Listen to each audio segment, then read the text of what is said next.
রাতের গভীর নীরবতায় যখন সবাই ঘুমিয়ে পড়েছে তখন এক যুবক মসজিদের এক কোণে বসে কাঁদছিল, কারণ সে জানত তার জীবনের সবচেয়ে বড় ভুলটি আজ তাকে আল্লাহর সামনে দাঁড় করিয়ে দিয়েছে। তার নাম ছিল ইয়াসিন। ছোটবেলা থেকেই সে খুব মেধাবী ছিল, কিন্তু তার একটি বড় দুর্বলতা ছিল। সে খুব সহজেই দুনিয়ার মোহে পড়ে যেত। নামাজ, রোজা সবই সে জানত, কিন্তু নিয়মিত পালন করত না।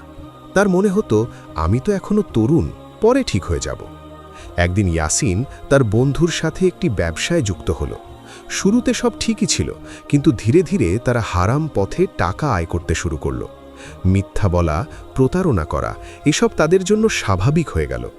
ইয়াসিনের মনে মাঝে মাঝে অপরাধ বোধ জাগত, কিন্তু সে নিজেকে বোঝাতো, সবাই তো করছে, আমি করলে সমস্যা কি? একদিন বিকেলে ইয়াসিন রাস্তা দিয়ে হাঁটছিল। হঠাৎ সে দেখল এক বৃদ্ধ লোক রাস্তার পাশে বসে কাঁদছে। ইয়াসিন কাছে গিয়ে জিজ্ঞেস করল, চাচা, কি হয়েছে? বৃদ্ধ বললেন, বাবা, আমার সব টাকা চুরি হয়ে গেছে। এই টাকাগুলো দিয়ে আমি আমার অসুস্থ স্ত্রীর চিকিৎসা করাবো। ইয়াসিনের হৃদয় কেঁপে উঠল, কারণ সে জানত এই টাকাগুলো তার নিজের ব্যবসার প্রতারণার ফল। সে বুঝতে পারল তার পাপ শুধু তার নিজের ক্ষতি করছে না, অন্যদের জীবনও নষ্ট করছে। সেই রাতে ইয়াসিন ঘুমাতে পারল না। তার মনে বারবার সেই বৃদ্ধের কান্না ভেসে উঠছিল। সে ভাবল, আমি কি করছি? এই দুনিয়ার কয়েকটা টাকার জন্য আমি আমার আখিরাত ধ্বংস করছি। পরের দিন সে মসজিদে গেল।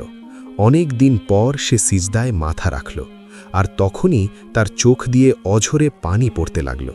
সে কাঁদতে কাঁদতে বলল, হে আল্লাহ, আমি ভুল করেছি, আমাকে মাফ করে দিন, আমি আর কখনো এই পথে যাব না। কিন্তু শুধু কাঁদলেই তো হবে না। ইয়াসিন বুঝতে পারল তাকে তার ভুলগুলো ঠিক করতে হবে। সে তার ব্যবসার সঙ্গীকে বলল, আমি আর এই কাজ করব না, আমি হালাল পথে চলতে চাই। তার বন্ধু হাসল, তুই পাগল হয়ে গেছিস, এত সহজে টাকা ছেড়ে দিবি? ইয়াসিন দৃঢ় কণ্ঠে বলল, এই টাকা সহজ, কিন্তু এর শাস্তি কঠিন। সে সব হারাম টাকা ফিরিয়ে দেওয়ার চেষ্টা করল। অনেক কষ্ট হলো, অনেকেই তাকে অপমান করল, কিন্তু সে থামল না, কারণ এবার সে জানত আল্লাহ তার চেষ্টা দেখছেন। কিছুদিন পর ইয়াসিন একটি ছোট হালাল ব্যবসা শুরু করল।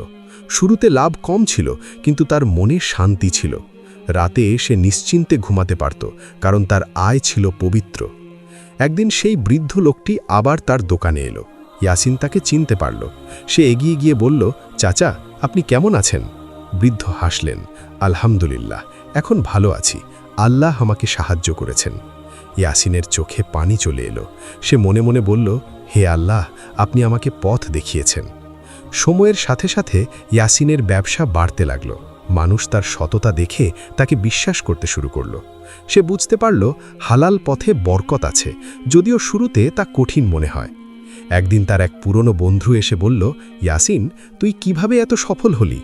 ইয়াসিন মুচকি হেসে বলল, আমি শুধু আমার রবকে খুশি করার চেষ্টা করেছি। তার বন্ধু বলল, কিন্তু হারাম পথে তো দ্রুত টাকা আসে।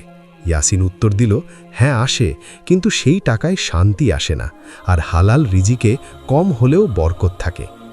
ইয়াসিনের জীবন আমাদের একটি বড় শিক্ষা দেয়। দুনিয়ার লোভ আমাদের সাময়িক সুখ দিতে পারে, কিন্তু তা আমাদের আখিরাত নষ্ট করে দেয়।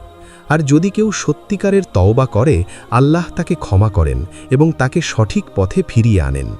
তাই আজ যদি আমরা ভুল পথে থাকি, তাহলে দেরি না করে ফিরে আসা উচিত, কারণ আমরা জানি না আমাদের শেষ সময় কখন আসবে।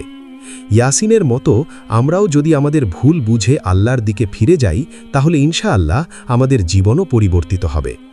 এই গল্পটি শুধু একটি গল্প নয়, এটি একটি আয়না যেখানে আমরা নিজেদের দেখতে পারি। প্রশ্ন হলো, আমরা কি ইয়াসিনের মতো সাহস করে আমাদের ভুলগুলো স্বীকার করতে পারব? কারণ সফলতা শুধু দুনিয়ার নয়, আসল সফলতা হলো আখিরাতে